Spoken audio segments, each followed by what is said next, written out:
Talking about polar and rectangular coordinates leads straight into the talk of vectors.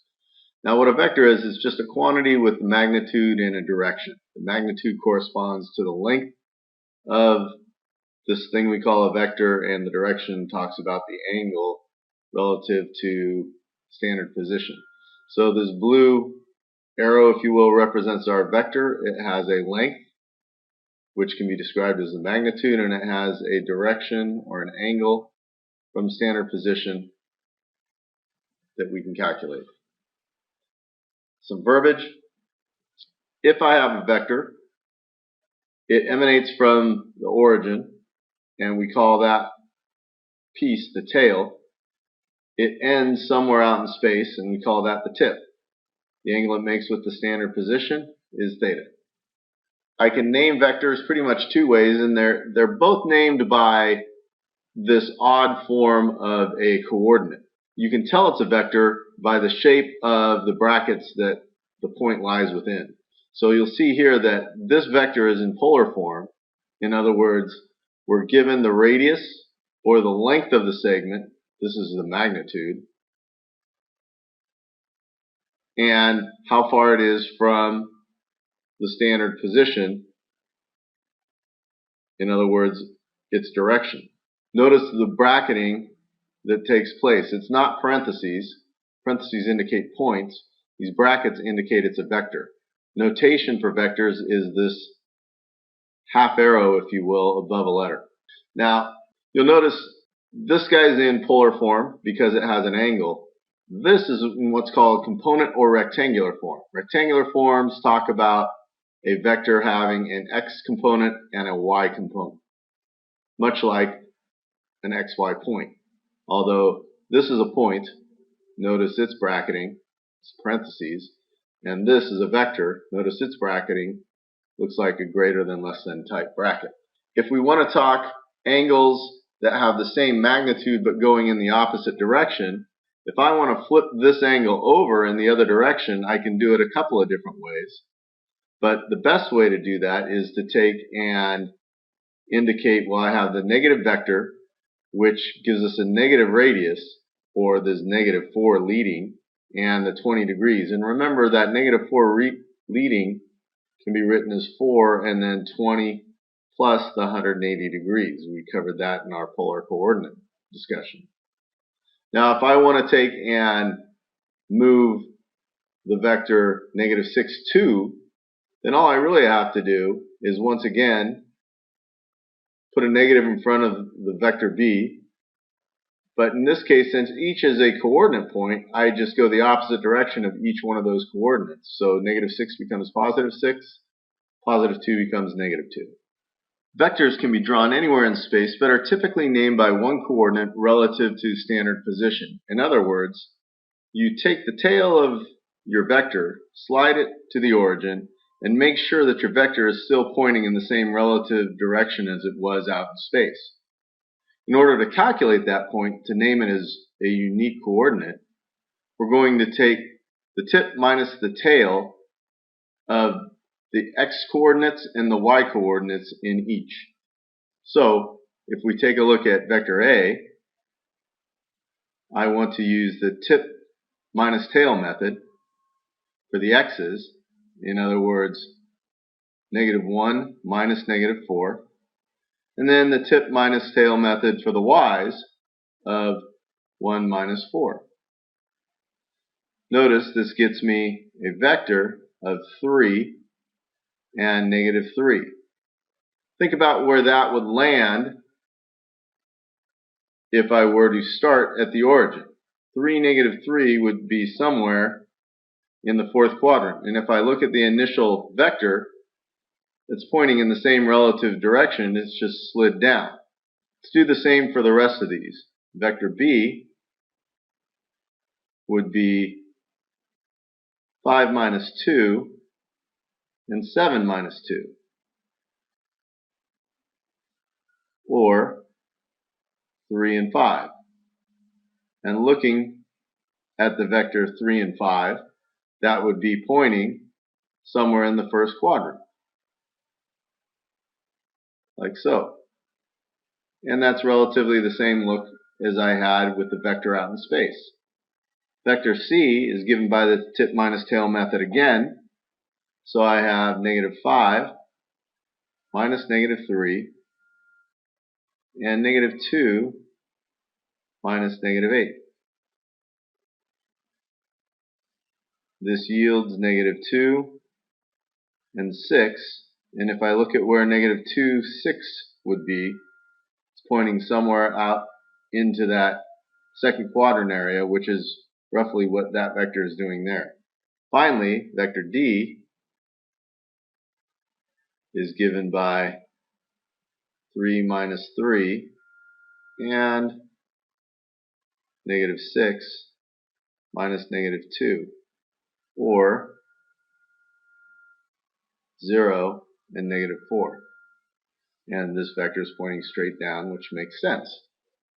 If I want to add vectors, I can do this geometrically and algebraically. Let's start with the geometric portion first. If I want to take the vector 5, 3, which is in component form, 5, 3 gives me this vector here. And if I want to add to that the vector 2, 1, 2, -1, add this vector to it, what I typically do is say, all right, I find out where vector 5, 3 lands, which is right here, and to that, I take and add vector 2, -1. In other words, I use the tip of the first vector as my new origin, and to that new origin, I'm going to locate the vector 2, -1 out in space. So I'm going to go over 2 and down 1.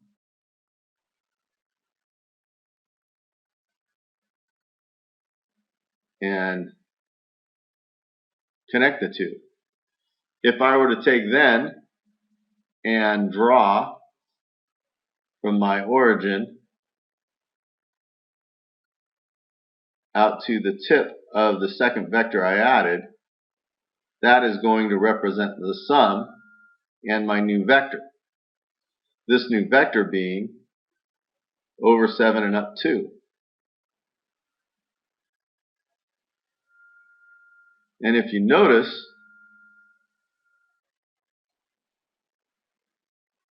going over 7 and up 2 would be the same as adding the x components and the y components.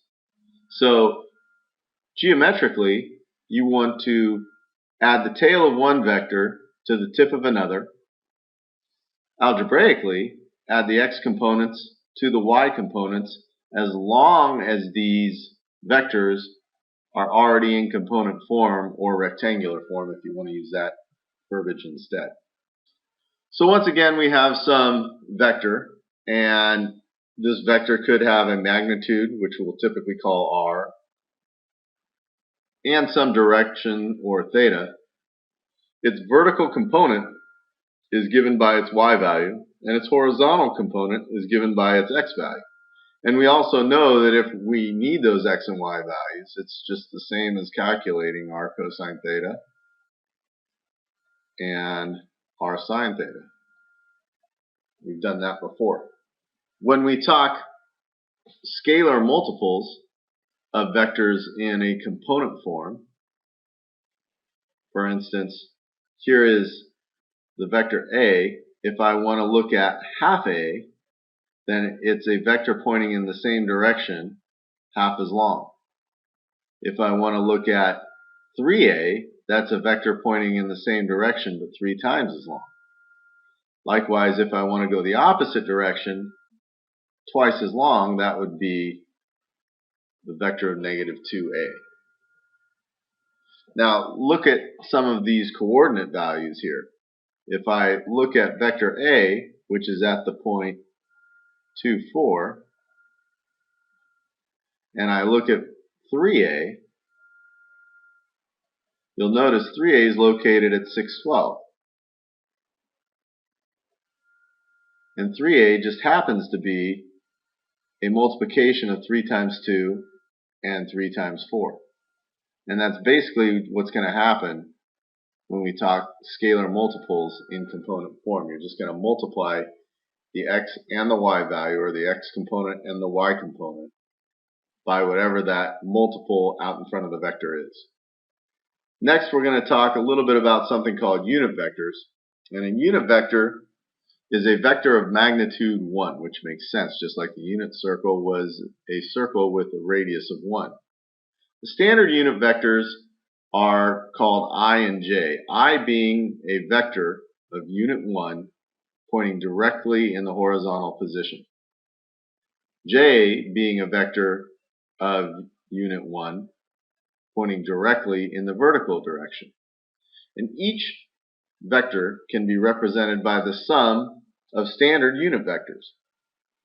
So if I want to name the vector 7, 6 by using standard unit vectors, these being my standard unit vectors here, I could say, well, if I take 7 and multiply it by the vector 1, 0, because that's my x component, and 6, and multiply that by the vector 0, 1, or the y component, this is the same as saying 7i plus 6j. And typically I and j will have these vector signs over them. In our book, they'll notate these standard unit vectors with boldface i's and j's and not use the little arrow.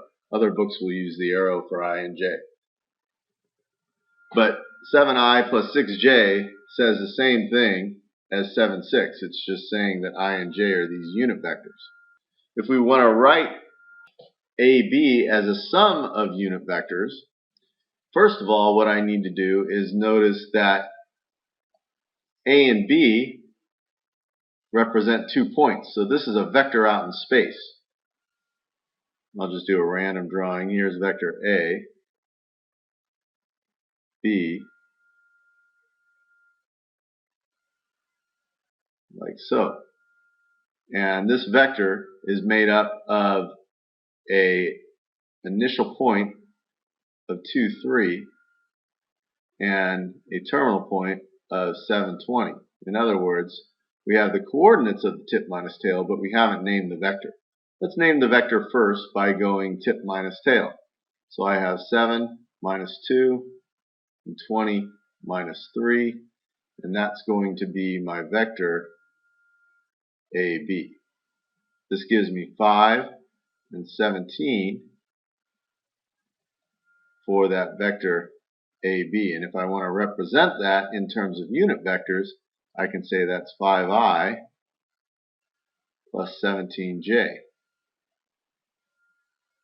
And that's equal to my vector AB. If I want to find the magnitude of AB, keep in mind magnitude just describes how long it is relative to its distance from the origin in standard position. And if I know it has a horizontal length of 5 and a vertical length of 17, I can find its magnitude. Notice magnitude is given by these double sets of what look like absolute value signs. I can just do a Pythagorean calculation to find out this guy's length. So what I have is 17 squared plus 5 squared, square root that, and that'll give me the magnitude. And that's equivalent to square root of 314. We could simplify that. We could also give it as just square root approximation. And that's going to be 17.7. Now if I want to calculate the unit vector, notice this doesn't say standard unit vector. This is a unit vector. For any regular vector, there is a calculation that I use of the vector itself divided by the magnitude will give me the unit vector. So here's the vector negative 2i 4j. So that's roughly this vector right here. And if I want to name a vector that has a length of 1 or a magnitude of 1 pointing in the same direction, I take the vector's coordinates and divide that by the magnitude of the vector itself. So I know that I have a length of 2 on the horizontal, length of 4 on the vertical. So the magnitude of this vector